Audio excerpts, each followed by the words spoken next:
پھر وہ ان سے تمثیلوں میں باتیں کرنے لگا کہ ایک شخص نے پاکستان لگایا اور ان کی چاروں طرف احاطہ گھیرا اور حوض کھودا اور برج بنایا اور اسے باغبانوں کو ٹھیکے پر دے کر پردیس چلا گیا۔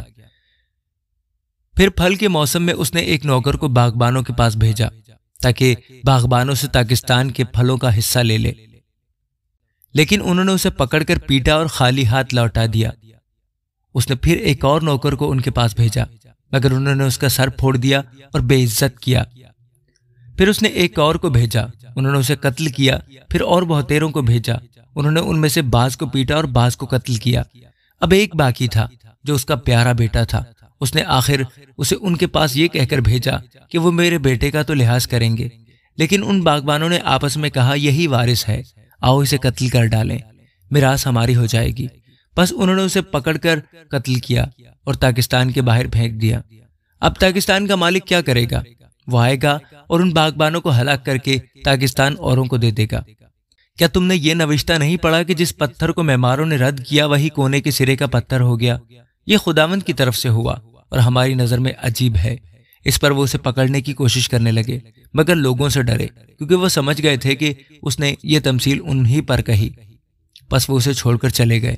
پھر انہوں نے بعض فریسیوں اور ہیرودیوں کو اس کے پاس بھیجا تاکہ باتوں میں اس کو پھنسائیں، اور انہوں نے آ کر اس سے کہا، اے استاد، ہم جانتے ہیں کہ تو سچا ہے اور کسی کی پرواہ نہیں کرتا، کیونکہ تو کسی آدمی کا طرفدار نہیں بلکہ سچائی سے خدا کی راہ کی تعلیم دیتا ہے۔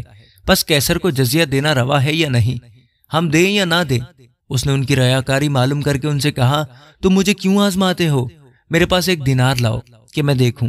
وہ لے آئے۔ اس نے ان سے کہا، یہ صورت اور نام کس کا ہے؟ انہوں نے اس سے کہا، قیصر کا۔ یسوع نے ان سے کہا، جو قیصر کا ہے قیصر کو، اور جو خدا کا ہے خدا کو ادا کرو۔ وہ اس پر بڑا تعجب کرنے لگے۔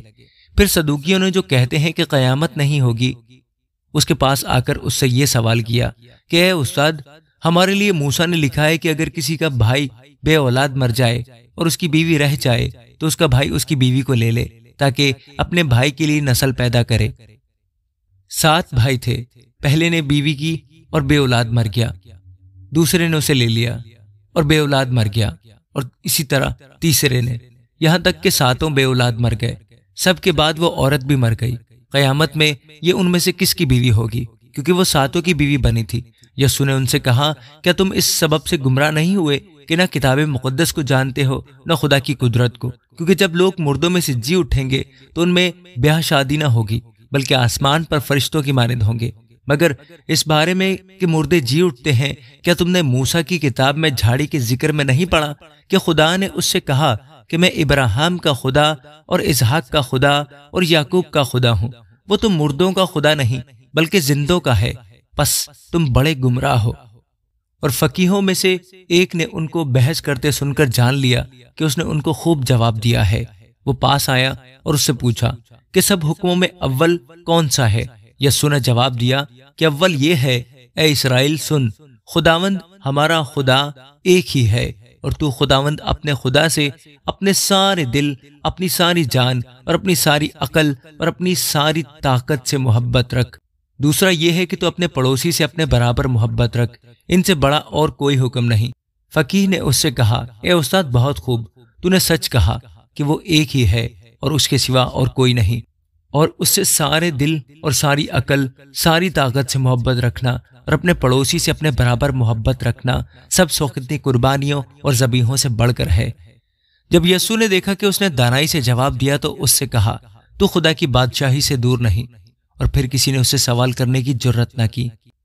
پھر یسوع نے ہیکل میں تعلیم دیتے وقت یہ کہا کہ فقیہ کیوں کر کہتے ہیں کہ مسیح داؤد کا بیٹا ہے؟ داؤد نے خود روح القدس کی ہدایت سے کہا ہے کہ خداوند نے میرے خداوند سے کہا، میری دہنی طرف بیٹھ جب تک میں تیرے دشمنوں کو تیرے پاؤں کے نیچے کی چوکی نہ کر دوں۔ داؤد تو آپ اسے خداوند کہتا ہے، پھر وہ اس کا بیٹا کہاں سے ٹھہرا؟ اور عام لوگ خوشی سے اس کی سنتے تھے۔ پھر اس نے اپنی تعلیم میں کہا کہ فقیہوں سے خبردار رہو، جو لمبے لمبے جامے پہن کر پھرنا اور بازاروں میں سلام اور عبادت خانوں میں اعلیٰ درجہ کی کرسیاں اور ضیافتوں میں صدر نشینی چاہتے ہیں، اور وہ بیواؤں کے گھروں کو دبا بیٹھتے ہیں اور دکھاوے کے لیے نماز کو طول دیتے ہیں، انہی کو زیادہ سزا ملے گی۔ پھر وہ ہیکل کے خزانہ کے سامنے بیٹھا دیکھ رہا تھا کہ لوگ ہیکل کے خزانہ میں پیسے کس طرح ڈالتے ہیں، اور بہتیرے دولت مند بہت کچھ ڈال رہے تھے۔ اتنے میں ایک کنگال بیوہ نے آ کر 2 دمڑیاں یعنی ایک ڈھیلا ڈالا۔ اس نے اپنے شاگردوں کو پاس بلا کر ان سے کہا، میں تم سے سچ کہتا ہوں کہ جو ہیکل کے خزانہ میں ڈال رہے ہیں، اس کنگال بیوہ نے ان سب سے زیادہ ڈالا، کیونکہ سبوں نے اپنے مال کی بہتات سے ڈالا، مگر اس نے اپنی ناداری کی حالت میں جو کچھ اس کا تھا یعنی اپنی ساری روزی ڈال دی۔ آمین۔